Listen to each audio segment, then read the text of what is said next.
water lock.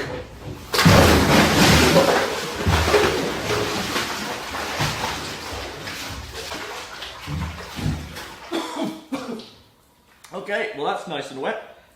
Lovely. Put that under the light. Let's get the phantom going. I should have done that first.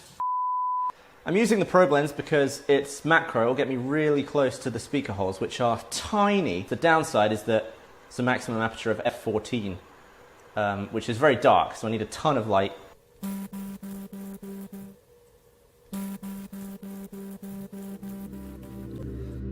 I figured I'd get a shot of the screen. This is 40 times slower, and you can actually see the refresh rate of the tiny OLED screen from top to bottom. This is now 80 times slower, 2,000 frames a second.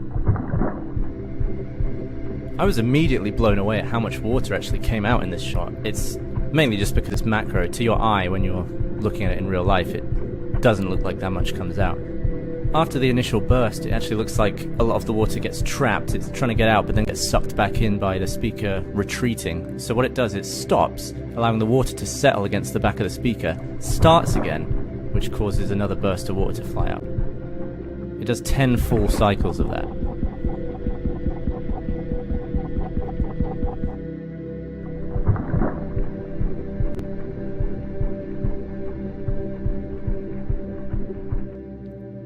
I think due to the sharp edge of the speaker hole, followed by the metallic surface that's curved, it caused droplets to form around the speaker holes, which, once big enough, would just drip off. I think if you were wearing the watch at this point, it would potentially just get pulled off onto your wrist. The surface tension of this droplet causes the smaller ones inside just to come out and join this one. I should point out that the macro lens is making this look a lot bigger than it is. That's actually a very tiny droplet there.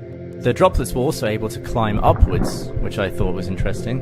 Whichever droplet was closest to the lip pulled the rest of the water out in that direction. And I saw here that as the droplet was getting bigger, it was starting to pull droplets back in that were trying to escape. See that one almost